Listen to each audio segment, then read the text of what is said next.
Nongeye kubasuhuza cyane mwese mukurikirana Vest Moderi Rwanda TV. Dutangiye isomo kwiga kudoda season ya 19 episode 27 aho turi gukora iriribaya ryacu muri kureba hano. Rino ribaya twatangiye turikata akantu ku kandi muri episode ya mbere kuri iyi season ya 19 uko barikata. Uko umuderi kwahereye aho bapima umukiriya.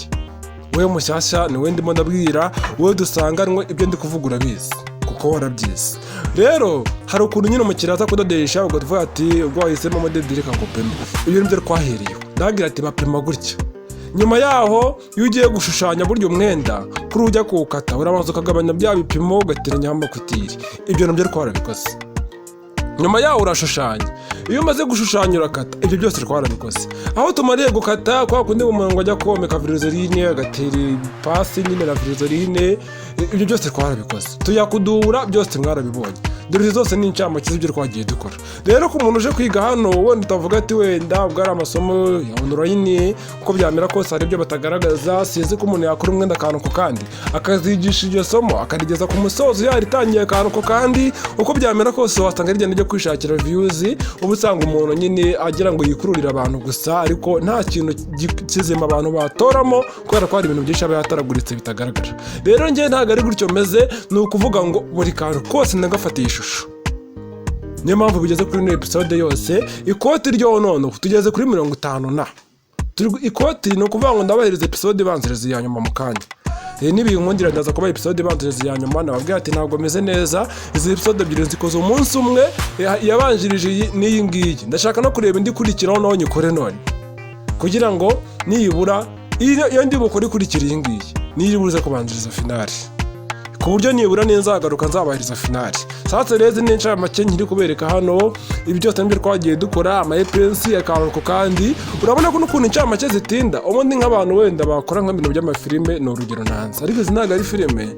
Niba bagiye nko mu ncamake nibura zishobora kumara nk'amasegonda 30 abaye menshi cyangwa umunota, ariko njye hano incamake ziri kumara iminota 2. Kubera iki? Buri kantu kose nkuraho akantu, si ngombwa ngo byose mbyerekane. Ngenda nkuraho akantu gato nkabereka moderi yacu dore ngeye iruzuye imeze neza nta gutinda. Wowe utarakora subscribe yikore hanyuma dukomereze twagarukiye. No kuvuga atanu kwari turi rero twari turi guteranya akaboko mbabwira ati bateranya gutya shyira ng'igipimo gutya bigende kuriya, bivuze ngo ngiye gushyiramo ruriya rudodo nimara kurushyiramo ariko ndarugarukiriza hahandi n'ubundi hari urudodo rwo ahandi rwo dodo rwo natwe turwo mu mbavu cyangwa mu ruhande mu kwa ruzamukiye duteranya ipade by'imbere n'iby'inyuma. Ndigengesera ko ntagomba kuharenga. No kuvuga ngo izi ndodo zose nizo zigomba kugonganira. Nta rudodo rugomba kujya hejuru y'urundi, byirinde.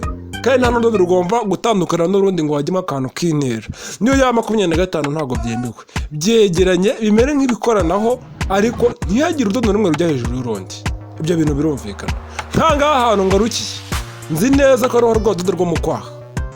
Indodo ntabwo zigomba kwigerekeranya kuko byakizinga. Nta nubwo ugomba kuzitandukanya cyane ngo ushyiremo kuti kuko hagaragara nk'aho hatoboye. Kara gatoboye rero kateza ikibazo nako. Biba bigaragara yuko ibindi bintu byawe utabifunyuye neza ku murongo harimo ikibazo.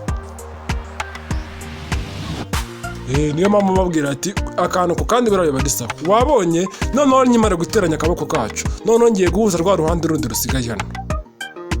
Icyitonderwa nakibanga ashakaho kwibira ndaje ndikwibira. Wabonye ko nakaboko kacu nafashemo kuri ya 4 n'igice aho yagarukiye. Noneho hano ku gipande cy'inyuma mu mugongo ho ntabwo ndi bufatemo ngo 4 n'igice. Nibura ndasigaza kutire nk'iyarimo. Nitaye ngo harimo kangahe. Hari n'igihe najya kwapima ngasanga n'undi 4 n'igice irimo cyangwa wenda hasigayemo 5 cyangwa hasigayemo 3. Yego nibyo ni urugero. Wabonye ku gipande cy'inyuma nibura. Ntitaye ku mubare wose urimo. Ngenda afatamo kutiri yarimo. Iriya rimwe aba ariyo mpuzana ya 4 n'igice ku kaboko. Ni kuri ubu ugomba kubikora. Kuko umuntu wihutira gupima ku gipande cy'inyuma 4 n'igice icyo gihe iriba yariregera. Noneho ngiye gushyiramo urudodo narwo ruve hariya bifatanye rugenda rugwa hahandi hahuriye za zindi mu kwaha. Sasa rero ibi ngibi nkoze reka nkwibira ibanga, sibyo? Hari ukuntu umuntu ateranya amaboko nabi ukayatera hariya ariko wabisumbanyije. Urugero nimba wenda napimye 4 n'igice y'imbere nkajya guteranya akaboko kanjye bwa mbere rwo dodo rwa mbere aho rugarukiye, nkajya guteranya akaboko urudodo rwa kabiri k'umuzingo kwa kaboko urudodo sindugezaho ngo ugomba kugwa neza muri rwa rundi navuze. Ubundi urwa kabiri niho bikunda gupfira. Urwa mbere ukaruteranya neza pe kurana bikoze cyagiye bwa mbere dutangira rufatanye igipande cy'imbere n'akaboko. Ariko urwa kabiri rw'umuzenguruko w'akaboko ukarushyiramo nabi, bamwe na bamwe bakarenga hahandi navuze utagomba kurenga cyangwa ntibahagere. Ibi bikoze gutyo, uru rwa gatatu runguru rwa nyuma iyo urusizemo ibipande biba bireshya byire kurande kubikurura buriya birireze neza birareshya. Ariko muri cya gihe uzarushyiramo nawe udodo rw'umuzenguruko w'akaboko ntirugere aho rugomba kugera. Bino bipande uzateranya hano hantu maze ubone biri gusumbana. Ubona urateranyije uragiye nugeramo ko aho ubone igice cyo kw'iriba cyabaye kinini cyangwa se ku kaboko cyabaye kinini, cyo kw'iriba kiba gitoya, usange ntago biri kureshya. Rero ibyo bintu bikunda kubaho akenshi biterwa n'amakosa yo gusumbanya. Mu gihe cyose uri guhuza amaboko uri guhuza umuzenguruko w'amaboko ukabihuza wabisumbanyije, rero aho bigarukira hagomba kuba ari hamwe kandi amaboko yawe angana neza ku buryo uwo yarayakase neza nk'uko twayakase nta bintu byo kuyasumbanya ngo harango birahengamye ngo reka mbyirengagize ngo n'ubundi ngo sicetse kirengamo reka nyirengagize. Ibyo bintu bitera ikibazo gikomeye cyane kubera ko mu gihe ugiye guteranya hano ntabwo bireshya.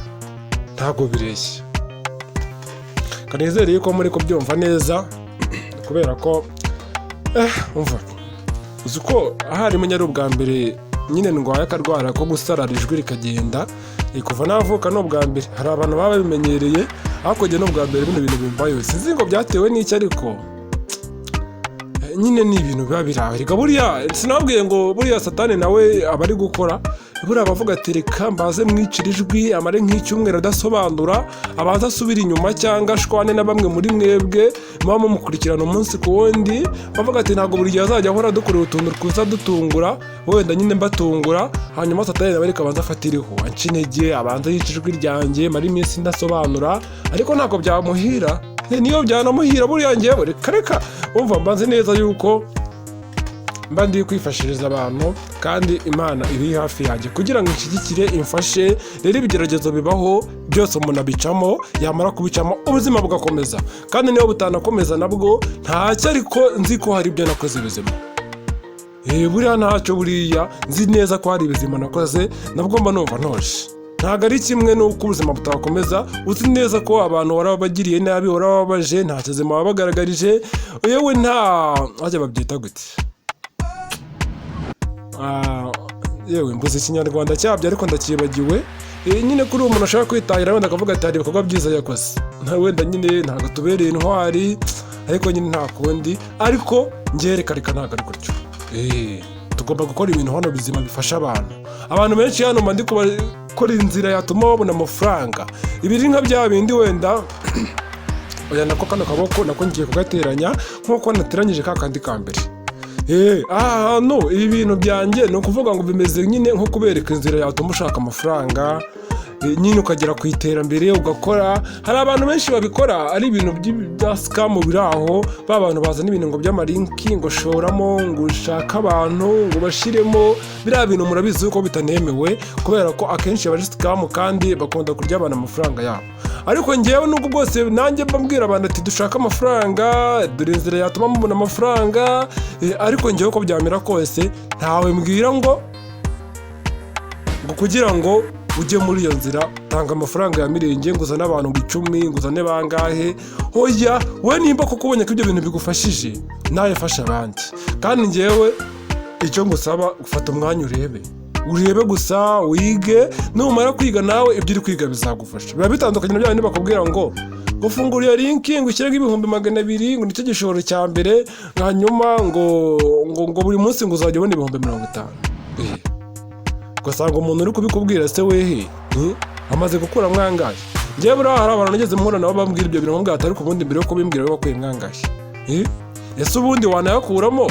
Ngeze mbwira ko hari ikibazo mfite cyatuma muranshaka riga waciye igikuba ngo business genda banze yikore, nimba nimaze nk'umwaka umeze neza rwose nta kibazo wenda nzabitekerezaho. Ariko ntabyo kuvanguisa byihutira ku kandi nta bimenyetso. Abantu benshi bumvisha ibintu nk'ibyo rero ba bantu batazi ibintu by'ubutobozi bwateye bahita bihuta bumva bakererewe.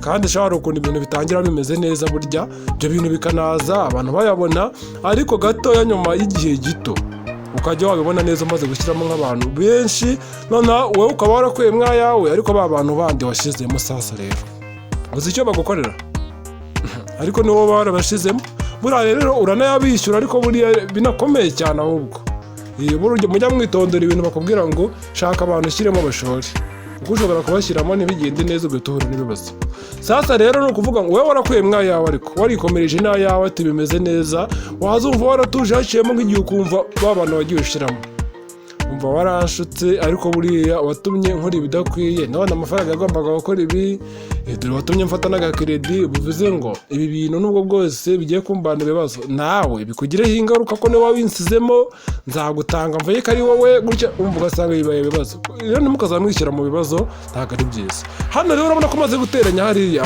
n'ubundi nubwo umaze kuhateranya nabwo ngiye guhita nteranya umuzenguruko w'akaboko nakubwiye ngo bino bintu ugomba kubikora mu gihe cyo ni itegeko kereka wenda wa muntu ukunda gukora imyenda yo kohereza hanze mu mahanga bitewe n'igihugu urimo uri gukorera uwundi munyamahanga wenda nimba uri nko mu Rwanda uri gukorera nk'umunyamerika arakubwira ati iwacu nta batayeri bahaba ndodera akariba kameze gutya icyo gihe nyine uteranya urutugu rumwe kwa kundi nabanje imbere ukongera ukajya no gukorera step ya nyuma nakoze gutenya urudodo rwa nyuma noneho hagati na hagati ukahakora nyuma urudodo ukarujyana ruhita rugera mu kwaha ruhita rumanukira no mu kwaha bimeze nk'ishati noneho icyo gihe ushyiramo utudodo tugiye tuhegereye kuri ziriya kutire ziba zisigaye nka tubiri kugira ngo nibiba bitoya azongere ariko ibyo bintu nyine na nyirabyo nta kundi aba yabigenza ariko ubundi yaba afite ukundi yabigenza cyangwa ari umutayeri baturanye ntabwo yakemera ko ibyo bintu bikora kuko akenshi ziriya kutire zituma binakurura mu kwaha mu kwaha nyine birakurura ariko nyine ukabyihanganira ko nta kundi uba wabigenza none se ko nta kundi nyine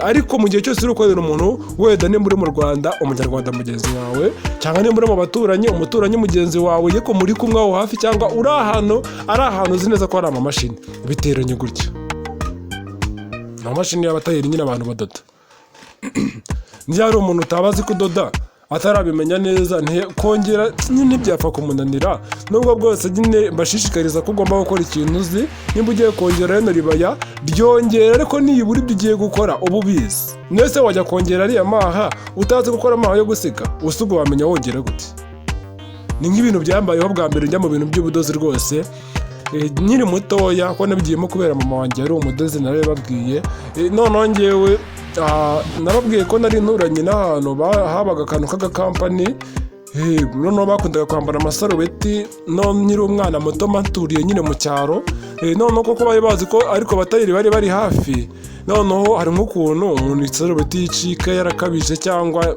nyine inasa nabi bitewe n'akazi akora akavuga ati ntabwo nayishyira mama wiwe pe wumva ibintu bisa gutya n'ubundi byarashaje nzaba nkoresha agashya reka mbe nihereye Valence nkubitira karaka hano urabona nyine umwana yagiye gutera karaka vuba buri ibintu by'ibiraka urangiye ahantu ateye ikiraka ubu ushaka kugira ngo ni grofile cyangwa hari umuntu utera ikiraka neza ukagira ngo basizeho grofile cyangwa borodero kubera ko uratera ikiraka gifinyoye neza rwose abo bantu barahari ubu nanjye ndimo nzabibigisha nabyo mubibone ukuntu batera ikiraka neza rwose kuko utanamenya ko ahantu harimo ikiraka rero nyine nibyo kujya najyaga amenyera hari nk'abazaniraga amasaro batatu imashini zacitse amakambwira ati wowe ntabwo uzi gutera imashini ntabwo wabishobora nkavuga ati ndabyihambira aho mbishobore hari umunsi ubwo nageze gufata ipantaro imashini nyicaho yacitse ngo ngiye gutera hinda ariko buriya byaranzunguje mva nakuye mu isomo ry'uko burya hari ibintu umuntu atashobora kandi abona ko ari ibintu byoroshye wowe ubona gutera imashini byoroshye hano ni rya rimwe n'ubundi mbasize ntabwo ndirwa nongera kubisubiramo mwarabibonye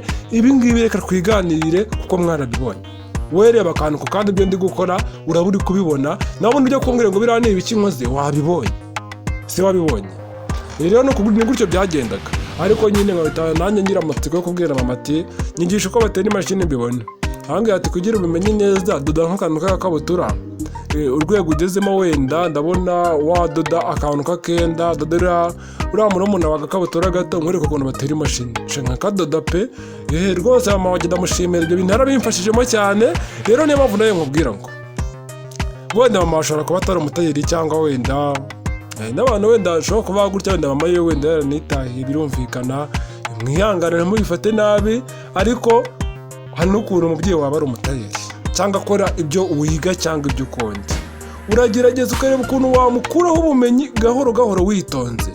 Aba ari umuntu kuba hafi uguhora impanda kenshi, rero biri kwasi gakeya. Bya bintu byo kwihuta n'umuvuduko mwinshi biriya bintu ntabwo ari byo. Ngiye ibintu byo kudoda nabitangiye ifite imyaka nk'6 cyangwa 7. Ngaho baze ku myaka yanjye irenga 20 kuzamura, kuva ku myaka 6 ndoda. Urabyumva ariko uruva ubwo burambe. Rero ibyo byose iyo ugize amahirwe nyine umubyeyi wawe akabadoda bigufasha cyane kurushaho. Nta kintu mu by'ukuri ujya kuzagera mu gihe cyo kuba mukuru ibintu byo kudoda umva wenda ubyumva ku buryo gukora ubushakashatsi atari ibintu byakugora. Wari ugutekereza gusa bigahita byikora. Ni ukuvuga ngo rero hano maze guteranya amaboko yacu ko ari abiri. Ijwi ryagiye kabisa. Noneho rero nyuma yo guteranya amaboko yacu urabona hano haba hariho ibintu by'ibikutire binini ushaka wagabanyaho gato. Kuko hari ukuntu umuntu yambara bikamera nk'ibyizinze hari amukwaha bitewe n'ukuntu umuntu yifite akaboko wenda gatoya, kutire zasagutse ari nini. Noneho kwa kuno umuntu yambara biriya bintu by'ibikutire bigakurura. Biba byiza ugabanyijeho gatoya ukirinda gukabya. Ari nk'imyenda y'amahanga da urigengesera washoboka nabyihorera ntiwamenya ko wenda hatabayeho kwibeshya. Cyane cyane hakunda kubaho ibibazo ukabwira umunyamahanga ati shaka umuntu agupime, cyangwa nimba nawe gura imetero imeze gutya wipime urebe umuntu muri kumwe agupime ndakwereka ko agupima. Rero uyu muntu agiye gupima atarize ibintu by'ubutayeri atazi iyo biva niyo bijya ntabwo wapfa kwizera ibipimo. Akenshi n'igihe akwibwira ibipimo kumva ntabwo ari byo ugahita uranabihindura kuko wabihindura bigahura. Ariko niba bakubwira ati ku muntu wabikoze gutyo ujya witonda ibintu byo gukata amakutiri, ahubwo ujye urushaho kurenzamo uvuga ati ibyo bipimo ntabwo mbyizeye uri mu bari wagiye umbwira ngenda nongeraho 3 wenda bitewe. Sasa rero kadusozereze hano ni Verisi Moderi Rwanda TV season ya 19 episode 28 iraje vuba. Kandi ikindi umenye neza ko wakoze subscribe.